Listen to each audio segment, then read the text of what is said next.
দর্শক সবাইকে শুভেচ্ছা জানিয়ে শুরু করছি এনটিভি নিয়মিত সাপ্তাহিক আয়োজন অন্যরকম গল্প। বরাবরের মতোই সাথে আছি আমি নুসরাত ইসলাম। বিনোদনের কতই না মাধ্যম আছে, গান, নাচ, অভিনয়, আবৃত্তি, জাদু, সার্কাস বা খেলাধুলা। যারা এসব বিষয়ে বিশেষ দক্ষতা অর্জন করেন তারা হয়ে ওঠেন জনপ্রিয়।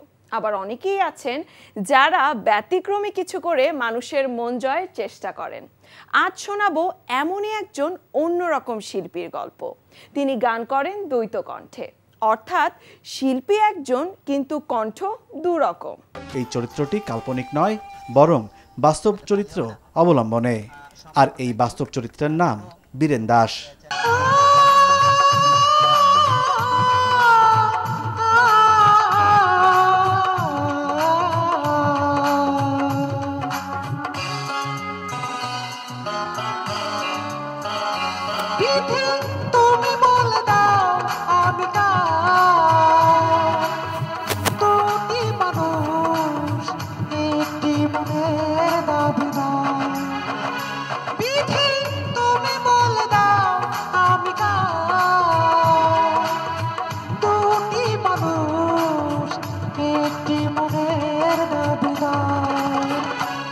আমি পৃথিবীর এই বুকে আগুন জ্বালিয়ে দেব তুমি যদি আমার না হয়।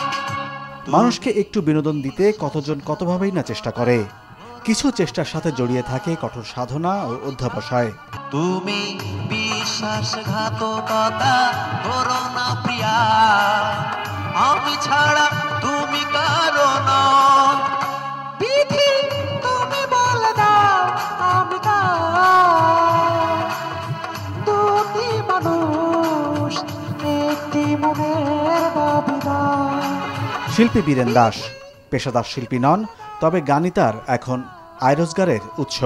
পড়ে গিয়ে ডান হাতে আঘাত পেয়েছিলেন, সেখান থেকে আর ভারী কাজ করতে পারেন না। কলকাতায় চিকিৎসার জন্য গিয়েছিলেন বীরেন, সেখান থেকেই দ্বৈত কণ্ঠের শিল্পী হওয়ার অনুপ্রেরণা পান। কলকাতায় গিয়ে দেখি যে এই সিস্টেমে নিয়ে অ্যাভেলেবেল গান করছে, ট্রেনে বাসে। পরে আমার তো ছোটোবেলার থেকে গানের শখ ছিল, তা মনে মনে ভাবি যে আমি একটু গান করব। তো ওই সিস্টেমটা দেখে আমার মনে একটা সিস্টেম হলো যে আমি এই সিস্টেমটা নিয়ে দেখি বাংলাদেশে দিয়ে করতে পারিনি কিছু। তাই যাই হোক, সেইভাবে আমি কলকাতা থেকে ছোটো একটা বক্স কিনেছিলাম। কিনে নিয়ে আজ 4 বছর যাবৎ আমি অলিতে গলিতে বিভিন্ন জায়গায় ঘুরে ঘুরে গান করি। তাতে আমার গান শুনে সবাই একটা সাড়া দেয়, গান শুনে সবাই খুশি হয়। এবং এমন এমন কিছু গান আছে, দেহদত্ত গান আছে, যে গান শুনে মনের ভিতর ঢুকে যায়। আমার গান শুনেও অনেকে চোখের পানি ফেলায়। তো একজন শিল্পীর জীবনে এর চেয়ে বড় আর কিছু থাকতে পারে না। তো এই জন্য আমি এটা নিয়ে ঢাকার বিভিন্ন স্থানে গান করি, তাতে মোটামুটি আপনাকে দোয়ায় ভালোই আছি। তারপর এটা নিয়ে একটা নাটকেও গান করলাম। নাটকটির নাম ছিল শিল্পী। এই শিল্পী নাটকে, কারণ গানটা শুনলে বুঝতে পারবেন এটা আমারই গাওয়া ছিল, হয়তো পরে অন্য কোনো কিছু হয়ে গেছে। ভোকাল লাইফে আমি গিয়েছিলাম। আর আমার হাতে দেখতে পাচ্ছেন যে এই যে মাইক্রোফোন, এটা নিশোর হাতে ছিল। পুরো সেশনটা আমারই গল্প, কারণ আমি রাস্তায় 2 কণ্ঠে গান করি। পরিচালক মহিউদ্দিন ভাই দেখেছিল রাস্তায় আমাকে, কারোর মাধ্যমে, সেখান থেকে নাটকের সৃষ্টি হয়। একই সাথে ছেলে ও মেয়ে কণ্ঠে গান করতে গিয়ে গলায় প্রচণ্ড চাপ পড়ে, কিন্তু তারপরও দর্শকের বিনোদন দেওয়ার ইচ্ছায় প্রচেষ্টা চালিয়ে যাচ্ছেন তিনি। বুক চিনচিন করছে হায়, মন তোমার কাছে চায়। বুক চিনচিন করছে হায়, মন তোমার কাছে চায়। আমরা দুজনারই প্রেমের দুনিয়ায়। তুমি ছুঁয়ে দিলে হায়, আমার কি যে হয়ে যায়। শুধু এটা নয়, আমি আরও অনেক গান জানি, যেটা হিন্দি বাংলা সব ডুয়েট গান করতে পারি। হাতে প্রবলেম, ঘর থেকে পড়ে গিয়ে আমার হাতটা ভেঙে গেছে। তাই সেখান থেকে পদক্ষেপ নিলাম যে আমি জোরের কোনো কাজ করতে পারবো না, যেহেতু আমি এটাই আমার পেশা। তো সাড়া পড়ছে। এখানে আমার ফেসবুকে, ইউটিউবেতে কিছু গান আছে। আরেকটা কথা বলি, 1.5 বছর আগে এখানে গান করেছিলাম 3 নম্বর ফেরিঘাটে। একজন লেখক সাদাত হোসেন, একজন বড় মাপের লেখক, উনি আমার জীবনটা পরিবর্তন করে দিয়েছে। উনি একটি গান পোস্ট করেছে, ওই গানটা শুনে আমেরিকা, জাপান, বিভিন্ন দেশ থেকে আমাকে থ্যাঙ্কস জানায়। আর ওইখানে উল্লেখ আছে বিয়ে, জন্মদিন, গায়ে হলুদ, বিভিন্ন অনুষ্ঠানে গান করি। এবং ফ্রান্স থেকে আমার গান শুনে জয় ফাউন্ডেশন, ফ্রান্সে অবস্থিত, উনি আমাকে 5,000 টাকা বকশিশ দিয়েছে ব্যাংকের মাধ্যমে। অনেক লেটে বিয়ে করছি, আমার বয়স 48 বছর চলছে। লেটে বিয়ে করছি কারণ ভেবেছিলাম যে বড় হয়ে মানে একটা কাজ না জোগাড় করে বিয়ে শাদী করবো না, তা সেই কাজ জোগাড়ও হয়নি বিয়ে লাস্টে করতে। তো যাই হোক, এখন মোটামুটি ভালো আছে। পেটের তাগিদে কিছু বকশিসের আশায় দ্বৈত কণ্ঠে গান গেয়ে মানুষকে বিনোদন দিয়ে যাচ্ছেন বীরেন। আপনাদের থ্যাংক ইউ, বকশিস দিয়েছে 100 টাকা। আপনারা শুনেছেন আমার জীবন কাহিনী, তবে আপনাদের একটা জিনিস দেখাতে চাই। Thank you. সঙ্গে থাকে তার সাউন্ড স্পিকার, একটি মিক্সার ও মোবাইলে কারাওকে ট্র্যাক।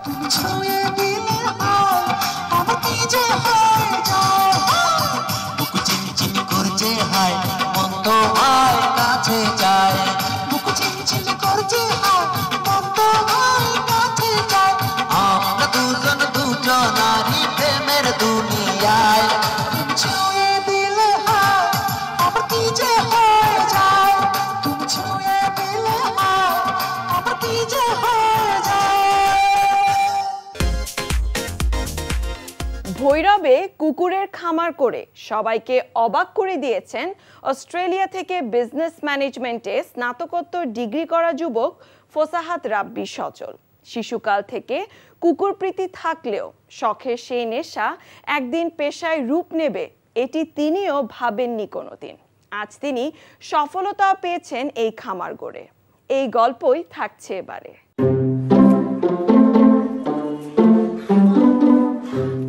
ফোসাহাত রাব্বি সজল ভৈরব শহরের চণ্ডীবের কামাল সরকার বাড়ির ছেলে হলেও একটি বেসরকারি বিশ্ববিদ্যালয় থেকে অনার্স শেষ করে স্নাতকোত্তর করেছেন অস্ট্রেলিয়াতে।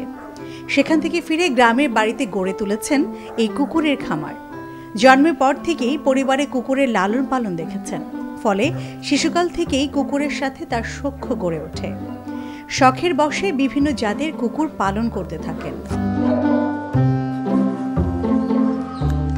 2018 সালে তিনি অস্ট্রেলিয়া থেকে উচ্চতর ডিগ্রি শেষ করে দেশে ফিরে আসেন। তখন চাকরির কথা চিন্তা না করে গড়ে তোলেন কুকুরের খামার। 3টি কুকুর দিয়ে ঢাকার গুলশানের বাসায় প্রথমে খামার গড়ে তোলেন। সেই খামারের উৎপাদন বৃদ্ধি পেতে থাকলে তিনি খামারটি গ্রামের বাড়ি ভৈরবে স্থানান্তর করেন। 2020 সালে 68টি কুকুর নিয়ে ভৈরবের খামার গড়ে ওঠে। তার খামারে বর্তমানে প্রতি বছর 20 থেকে 25টি কুকুর উৎপাদিত হচ্ছে। অফলাইন অনলাইনে বিক্রি হচ্ছে দেশের বিভিন্ন অঞ্চলে। প্রতিটি কুকুর প্রজাতি ভেদে 20,000 থেকে 2 লাখ টাকায় বিক্রি হয়। ব্যাপক চাহিদা থাকায় এই খামার গড়ে তিনি বেশ লাভবান হচ্ছেন বলে জানান।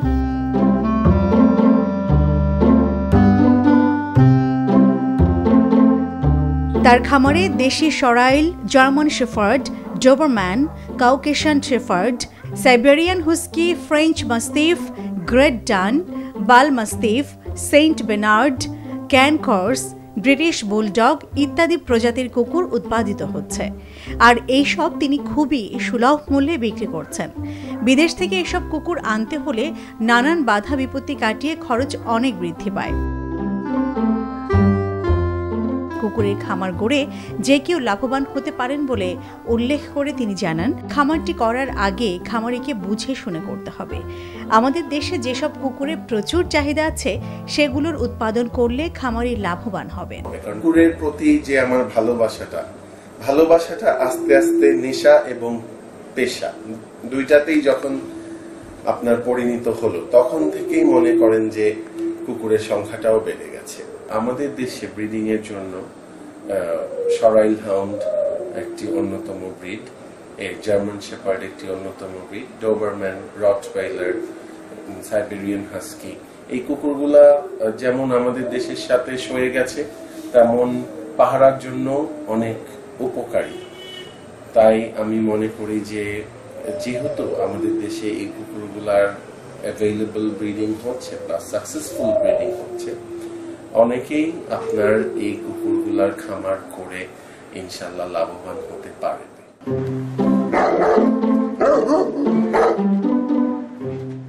তার এই অন্যরকম খামারকে স্থানীয়রা বেশ উৎসাহ যোগাচ্ছেন বলে উল্লেখ করে তিনি বলেন, তার এই খামার প্রতিবেশী সহ আশপাশের লোকজন এবং শিক্ষার্থী ও অভিভাবকেরা বিনোদন হিসেবে নিয়েছেন। ছেলে বুড়ো সব বয়সী লোকজন এখানে আসেন কুকুর দেখার জন্য। কুকুরের প্রতি মানুষের এই ভালোবাসা তাকে মুগ্ধ করে।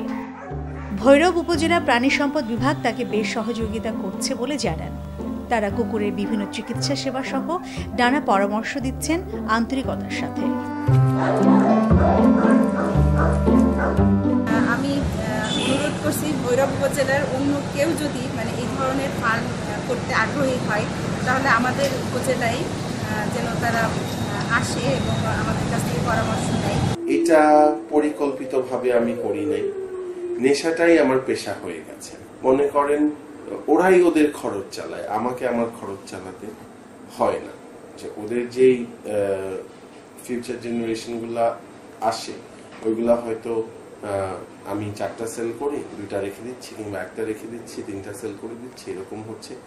তো যেগুলা সেল করছি ওইগুলার টাকা দিয়েই ওদের খরচটা চলে যায়। কুকুরের খামারটিতে কেয়ারটেকার হিসেবে কাজ করেন ময়মনসিংহের গফরগাঁওয়ের গারো সম্প্রদায় দম্পতি জয়তী ও ভেন সেন। তারা জানান এখানকার কুকুরগুলিকে তারা নিজ সন্তানের মতোই লালন পালন করেন।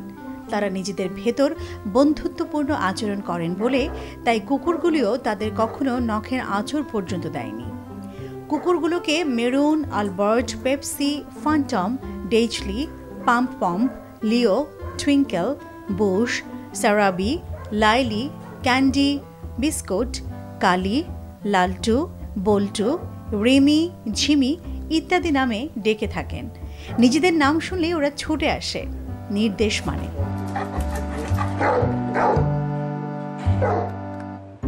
ব্রয়লার মুরগি, ভাত, মিক্সড খিচুড়ি ইত্যাদি খাবার দিনে 2 বার দেয়া হয়।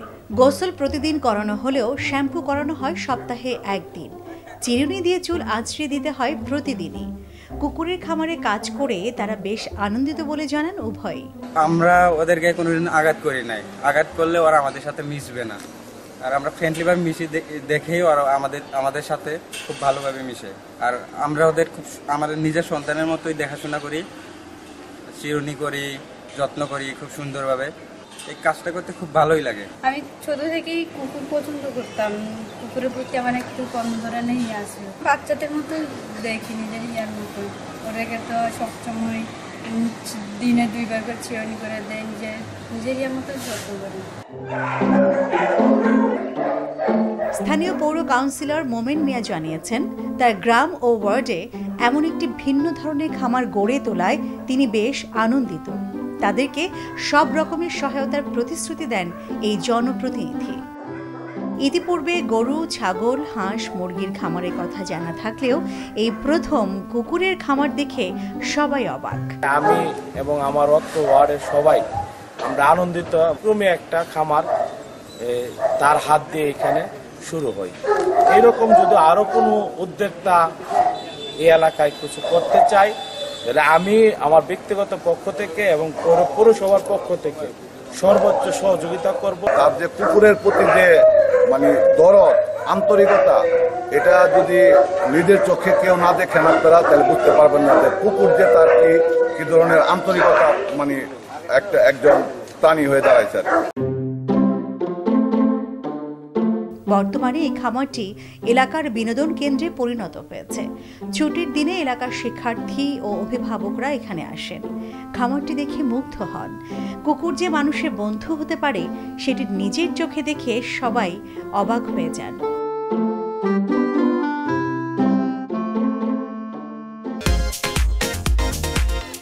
কত রকমের অকশনের খবর আমরা আপনাদের দিয়ে থাকি।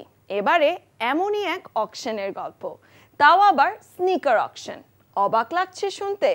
হ্যাঁ, মাইকেল জর্ডানের বিভিন্ন সময়ের ব্যবহার করা স্নিকার নিয়ে এই অকশনের আয়োজন করা হয়েছে। ধারণা করা হচ্ছে চড়া দামে বিক্রি হবে এইসব স্মারক।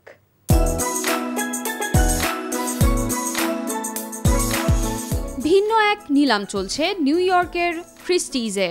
মাইকেল জর্ডানের মেমোরাবিলিয়া স্নিকার এবার নিলামে উঠেছে। We have a rookie card which we have an estimate of $2 to $3 million on. আমরা অনুমান করছি এই নিলামে 20 থেকে 30 লাখ ডলার উঠাতে পারবো এবং আমাদের নিলামের উঠানো এই টাকা এই দশকের সব রেকর্ড ভেঙে দিবে। এখানে মাইকেলের ব্যবহৃত নানা স্নিকার ক্রেতারা কিনতে পারবে। In the Last Dance documentary. So the sale really kind of in 6 lots marks his entire career. Michael জর্ডানের অনেক রকমের স্নিকার এবার নিলামে তোলা হয়েছে। এর মধ্যে রয়েছে মেমোরাবিলিয়া ছাড়াও দ্য লাস্ট ড্যান্স ডকুমেন্টারির 2টি sneaker. He really is one of the greatest athletes of all time. He was inspirational on and off the court. Michael নিঃসন্দেহে এ যাবৎকালের সেরা খেলোয়াড়দের মধ্যে একজন, যার কারণে আমরা আশা করছি এই নিলামে দেশের মানুষ ছাড়াও বিদেশি অনেক ক্রেতাকে পাবো। So I really do think that we're seeing Michael Jordan appeal to not just clients in the US who necessarily love the Chicago Bulls. আশা করা হচ্ছে এই স্নিকারগুলো আগের সব রেকর্ড ভেঙে দিবে। এই নিলাম থেকে 20 থেকে 30 লাখ টাকা উঠাতে পারবে বলে আশা করছেন আয়োজকরা। সব মিলিয়ে 6টি জিনিস তোলা হয়েছে এখানে। জুনের 14 তারিখ পর্যন্ত এই জিনিসগুলি ক্রেতারা অনলাইন অর্ডার করলে পাবে মূল্য ছাড়। 70 বছর পূর্তি হলো রানী এলিজাবেথের শাসনামল, আর এই আয়োজন চলছেই। বর্ণিল আয়োজনের প্রস্তুতি চলছে পুরো ব্রিটেন জুড়ে। এবারে বিভিন্ন সম্প্রদায়ের মানুষ তাদের নানা রকম সাংস্কৃতিক অনুষ্ঠান তুলে ধরেছেন। বাকিংহাম প্যালেস ঘিরে এই আয়োজন ছিল দেখার মতো।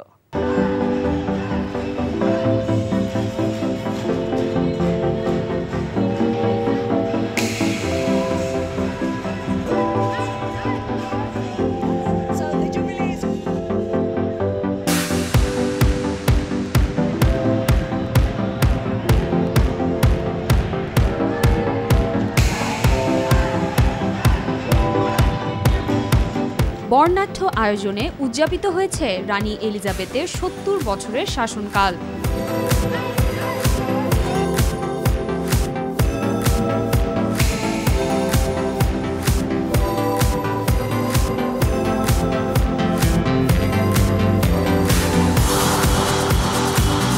সেন্ট্রাল লন্ডনে জুবলি পেজেন্ট দিয়ে শেষ হয় 4 দিনের উৎসব।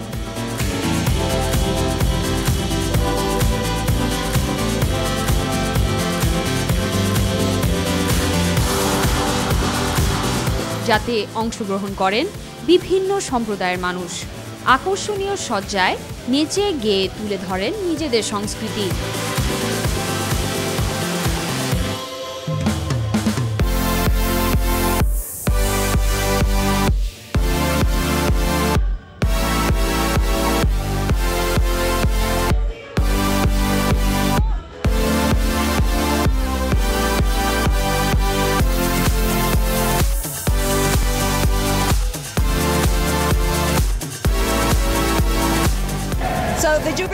প্লাটিনাম জুবিলি অনুষ্ঠানের এই আয়োজনটা অন্যরকম। বিভিন্ন সম্প্রদায়ের মানুষকে দেখা যাচ্ছে তাদের সংস্কৃতিকে তুলে ধরতে। Creativity doesn't matter whether they are professional companies or whether they are schools like this one, that they are also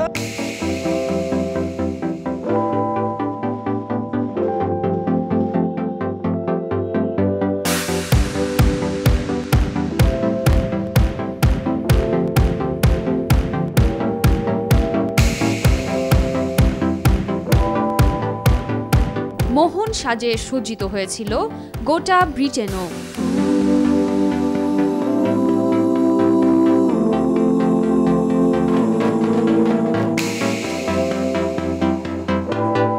আয়োজন শুরু হয়েছিল ব্রিটিশ রয়্যাল এয়ারফোর্সের রেড অ্যারো বাহিনীর ফ্লাইপোস্ট দিয়ে।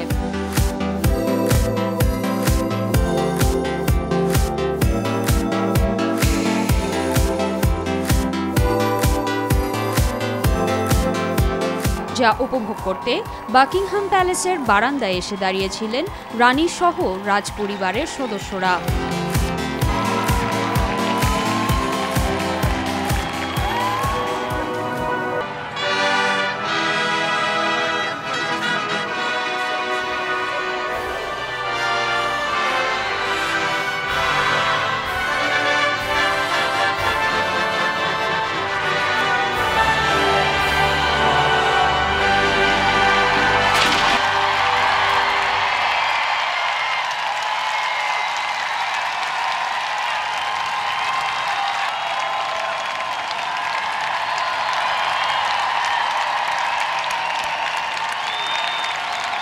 প্যালেসের বাইরে আয়োজন করা হয় কনসার্টের। শিল্পী এড শেরেন এবং মাম্মা মিয়া পারফর্ম করে এই কনসার্টে। Stronger than anyone I know. She shares my dreams. I hope that that someday I'll share her home. I found love to carry more than I see my future in your eyes. Baby, I'm done sitting in the dark.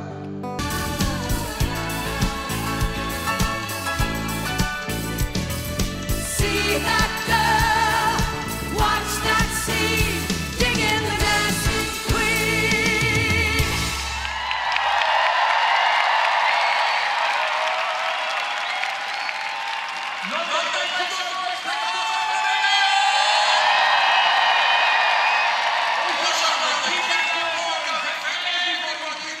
এছাড়া সেখানে বক্তব্য রাখেন Prince Charles এবং Prince William.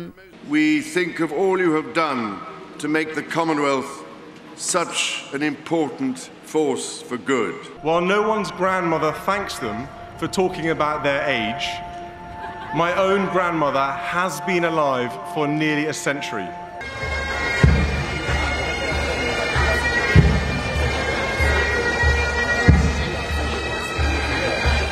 এই সবের পাশাপাশি রাজকীয় ভোজের আয়োজনও করা হয়েছিল, যেখানে উপস্থিত ছিলেন রাজপরিবারের সদস্যরা।